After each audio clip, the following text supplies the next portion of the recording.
Good morning, everyone. So we're up to Shin Yud Ches, Sif Tes. We'll do Mr. Shem today, Sif Tes and Sif Yud, and we're discussing the very important and relevant halachas regarding adding spices and adding salt to food, to hot food on Shabbos.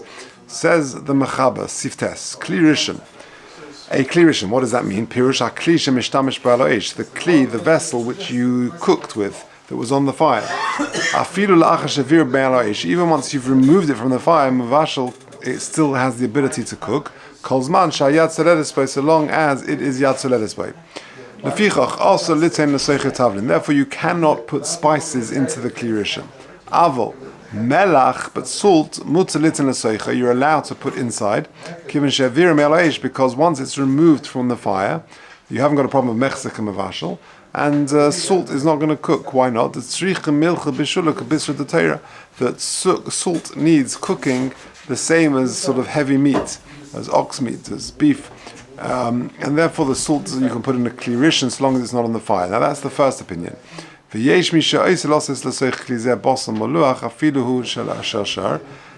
the second opinion is there are those who are of the opinion that you're not allowed to put bosar maluach, salted meat, afiluhu shalshar, even if it's shalshar. Nearly, says the Ramah, the belay maluach nami asa, that even if it's not salted, it's still a problem. And a denokat maluach the belav hachi also mishum dam shebai. Okay, so the first opinion is that you can put salt in a kli rishon, no problem. Then the Ramah carries on, v'yesh oisrim loses melach afilu b'kli sheni. Kolzman shayat seredis, but you can't even put salt in a kli sheni. V'amachmir tovelov bracha. So this is what we're going to discuss. So what is, can you put salt and spices on hot foods on Shabbos? So there are two opinions about salt. It's based on a Gemara. There are two lishons in the Gemara, and it's machlekas how we paskin. The first opinion is no problem. You can put salt in a kli rishon, and the second opinion is that you can't even put it. He says even in a kli sheni is going to be a problem. Okay, so let's see the Mishnah Berurah till there.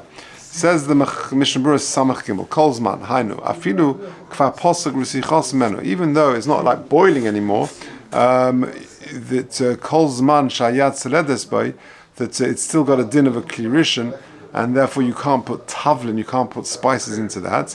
Says the Mishnah Berurah Samach Talat Shayat Seledes Bay, Avalim Ein Hayat Seledes Bay, but if the food in a kli rishon is no longer yad soledis by, afilu kli rishon ein mevashal, even a kli rishon is not going to cook, because ultimately all things do cool down. V'im lo heviru me'ala'ish, and if you don't take it off the fire, also litin a tavlin, v'afilu melach b'chol gavn, and if it's on the fire still, you can't put anything in it. V'afilu daitel esalik asakader me'maher misham, even if you want to put the thing in and then quickly take it off the fire, you're not allowed to. Pen yishkach ad she'yispashal, because you may forget to take it off and it may cook before you, before you remember. Like we'll say later, Mr. Tavlin. So you can't put tavlin, spices, in a kli rishon. Afilu b'klisheni, avol b'klisheni mutaletin tavlin. But in a klisheni you can. Afilu yad seledes bay. Even if the klisheni, even if the food there is yad seledes bay, the ein mispashal sham, because it doesn't cook. A kli sheni won't cook. Ve'emunach b'kli davar gush shayat seledes ba yesh li zohe bezeh. If you've got davar gush, like a piece of chicken or a kigel or schnitzel or something which is davar gush, a solid chunk of food, then yesh li zohe bezeh. Why? The yesh paiskim shesevrim, the davar gush calls man shayat ba dinak kli rishon. That a davar gush, a piece of solid food, has got a din of a kli rishon, even though you've transferred it even more than one time, multiple times. It retains the status of kli rishon. Now, a couple of important ha'aras. So, ha'ara number one is number 80. Omnom. So what has he said here? Putting tavlin, spices, in a kli rishon is a problem. And he said, but a kli sheni mutar loses tavlin. That's what we've said. So he says, omnom legabe ale tea, regarding tea leaves, we spoke about that. Kosav le'el sheyitochin she'osa me'atayra l'sitzim b'kli sheni b'pnei she'im kalei abishol. Remember, we said that there are some things which are kalei abishol, and they can cook in a kli sheni. Ochein in tavlin mavu b'dvarav le'el she'ena b'chal kalei abishol. But what emerges from this sif is that spices have not got the status of Kali HaBishul. The cost of B'Shal Yeshuvas Oletzion, She'ahetzelos is tavlin b'klisheni hu rak hasha tavlin kosher. When do we say you can put spices in a klisheni, which is what our Mishnah Berurah just said?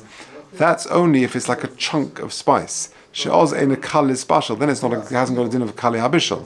Ach lo shehu rach, not when the spices are very thin. He refers you back, and there in that footnote that he refers you to, he quotes Shlomo Zalman, who says that you're not allowed to put spices that we have nowadays, thin spices, in a klisheni. So that's an important yesod, because most of the spices that we're talking about are uncooked. If you've got a cooked spice, then we say ein b'shlach habishul. But most of the spices that we deal with are uncooked. By the way, you can't grind spices, that's a separate issue of teichin. But let's say you've got some pepper which has been ground already. Adding that to a klisheni, says Rosh Shlomo Zalman, is a problem because it's uncooked, and we're talking about very thin, sort of very fine type of spices, and that's a problem to add that to a klisheni. Okay. Now, look at number 81. He said that if it's a dover gush, it's a chunk of solid food, then adding spices to that is a problem because it's got a din of a klirishin still. So the question is, what about rice? Very interesting thing. How do you look? I mean, you can imagine a piece of schnitzel or chicken or something like that. Then I can understand it's a dover gush. But what about rice? You've got a bowl of rice or a portion of rice. Is that a dover gush or not? So he says in footnote 81, Eirez kosav hashach shenechshav kedover gush. The shach says that rice is considered dover gush. V'ledas hagonim nissen karelitz ein ze ela kashem dubokim harbe.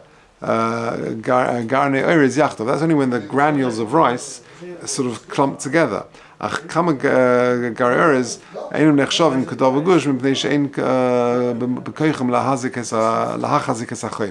if you've got individual pieces of rice which sort of loose, then they haven't got a din of a dover gush, because they don't retain the heat in the same way that a regular solid piece of food does. Okay, let's carry on the Mishnah Berurah. Samach Vov Kiven Sheviru Tzaloeish Afilu Bistra D'Torah Mispashal, because if it's on the fire, then it will cook. We're not worried about, aside from Mechsek Mavashal, if it's on the flame, even salt will cook. Bistra D'Torah Afshin Emuch Af Klisheni, even if it dissolves in a klisheni, Mechuyoy Ein Bashal, the sort of the dissolved meat will not cook. Af B'Tzein Atzeregem, because you see that even in cold, it sort of can dissolve. Bosa maluach, salted meat, i.e. meat that has been salted and rinsed properly.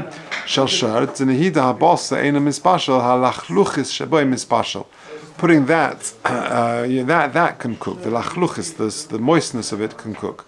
I'll summarize at the end. The below maluach. What does that mean in ayin? We shouldn't mistakenly say that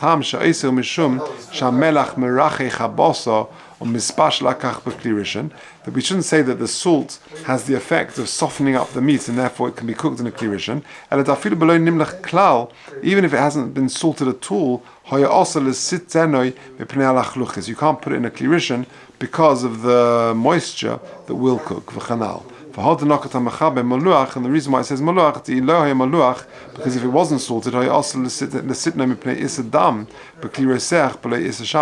even without Issa Shabbos, you've got another problem, is you've got the dam shabai is going to be cooked, and therefore you're going to have a problem with that.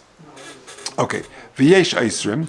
Now, what's this going on? Yeah, now that's the second opinion. So the first opinion is that salt you can put in a klirishin which is no longer on the flame, no problem.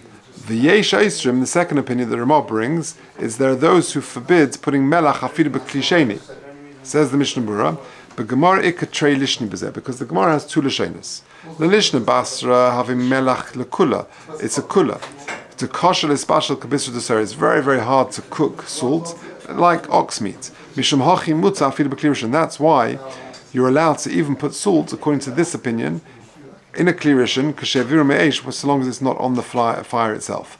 Well, the lishna kama have a melech lechumra, but according to the first lishna of the Gemara, melech is a chumra, ta'afidu b'klisheni mispashal, that it cooks in a klisheni.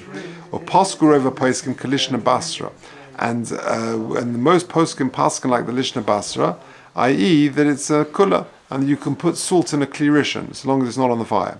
And now we understand the Ramah. The Ramah says that the Maisa, most poskim paskin, like the Lishna that says salt is okay. However, some are machmir, like the other Lishna, and therefore if you're machmir not to put salt, even in a klisheni, tovei olav bracha. Now, v'hani mili b'melach shechayfrin. That's salt which has been sort of hewn out and dug. But if you make salt out of water which has been boiled, ein bo mishum bishul l'kula alma. Why? Because the salt's already been cooked. And so too with sugar. You can put sugar in a kli rishon, so long as the kli rishon is no longer on the fire. There are some who question this toiv lizoya b'kli rishon lechatchila, and therefore to avoid putting it in a kli rishon. Okay, now. We'll summarize in a second. Let's just finish off the sif. V'im avar v'nosan melach. And if one went ahead and you put melach afilu b'kli rishon afilu hu ala eish she'ova isur. So what if you messed up and you put salt in a kli rishon which is on the eish? So does that now prohibit the food for you to enjoy? Says the Ramah, no. Muta meichel, the food remains okay. Ta melach bottle al gabi ha-meichel. Because at the end of the day, the salt that you put in be'issa is bottle al gabi the food. Says the Mishnah Berurah, that everyone agrees, even according to the first opinion of the Shulchan Aruch, you shouldn't have put the salt in the food when it's on the fire. Now it's a melach bottle. Now, you're going to tell me, we remember from our Yerideh days, that something which is avida l'taima low bottle. So the salt has been put in to say, how can you say it's bottle? Says the Mishnah Berurah, Ayin Gimel, va'af al gav, the minute avid l'taima low bottle, shani hachad ha'vazeh v'zeh gairem. What does that mean? The hacha marish is, there are two causes of the spicing. The hacha marish and nimlech gamkein mikva ber Shabbos, because you've already put salt on before Shabbos. It's not the first time you're salting or spicing this food. For gam marid hamelach shenos na'achshav lo ekbok kedei litein tam b'kedeira zulas hamelach shel esmol.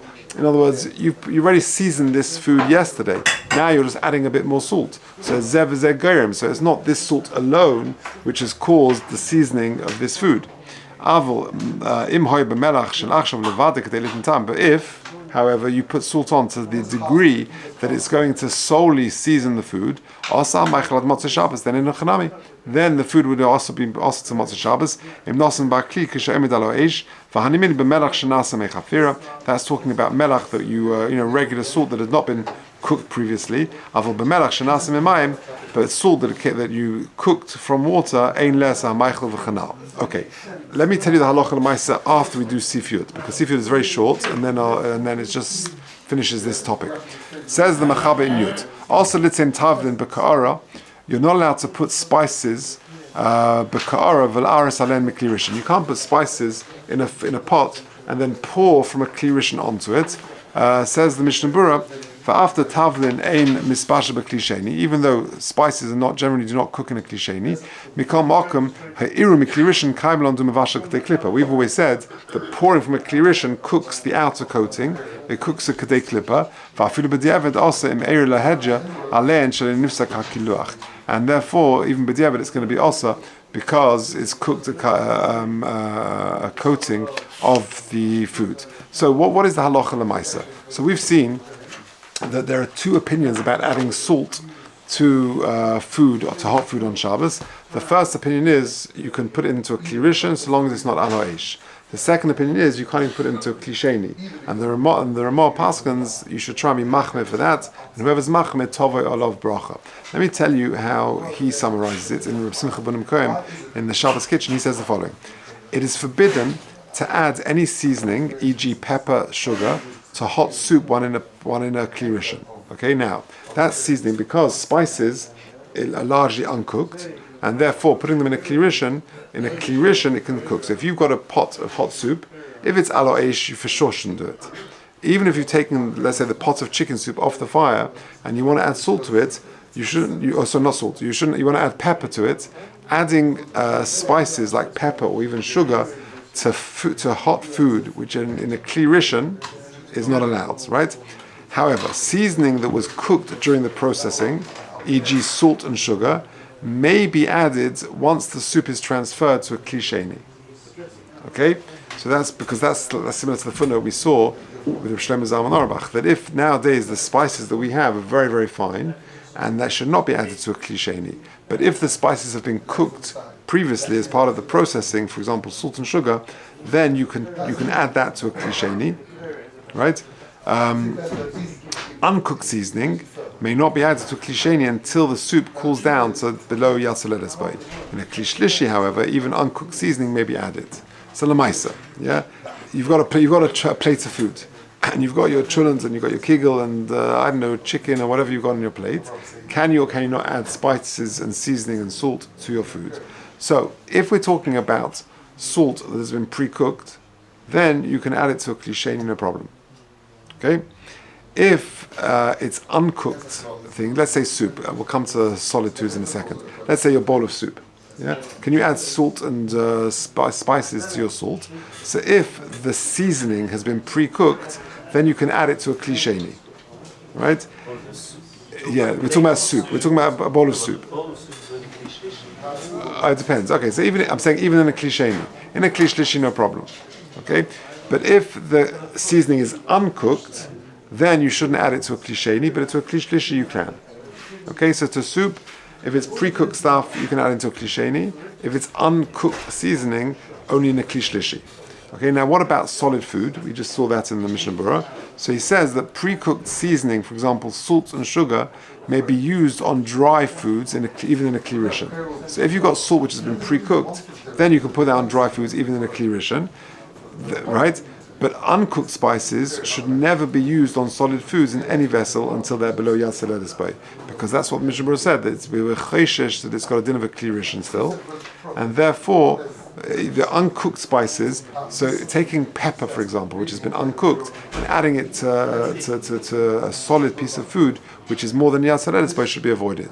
Adding it to soup in a kli shlishi, no problem. Yeah, everyone clear? If it's on the blech, what's that? Is that kli rishon? If it's on the blech, which is still alo eish, then you've got a problem. Yeah, because it's connected to the source of heat. Yeah, yeah. Even if it's not directly on the source of heat. Yeah, it's got to be removed from the fire. Yeah. Okay. Yeah. Yeah. Yeah. Yeah. Okay. Say that.